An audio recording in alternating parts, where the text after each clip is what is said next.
In the chilling winter of 1943, the air was thick with despair at the Auschwitz concentration camp. Among the prisoners was a young Jewish woman named Miriam, whose spirit remained unbroken despite the horrors surrounding her. She was known for her kindness, often sharing the little food she had with others, and her quiet strength inspired those around her to hold on to hope, even in the darkest of times. On the other side of the barbed wire, a young Nazi officer named Hans patrolled the camp. Unlike many of his peers, Hans was not driven by hatred or blind allegiance to the regime. Instead, he was a man caught in the tide of war, struggling with the moral implications of his role.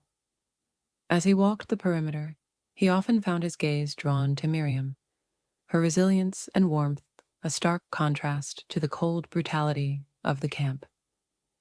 Their paths crossed one fateful day when Hans was ordered to oversee the distribution of rations. Miriam, standing in line, caught his eye with a soft smile, a gesture of humanity that pierced through the layers of his indoctrination.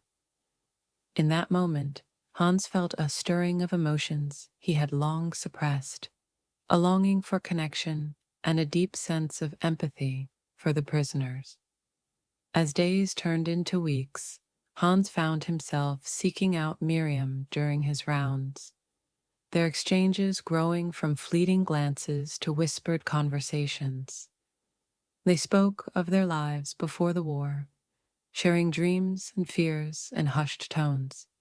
Miriam's stories of her family and her love for music touched Hans deeply, awakening a part of him that had been dormant since the war began. Despite the risk, Hans began to leave small tokens for Miriam, a piece of bread, a warm blanket, acts of defiance against the regime he served.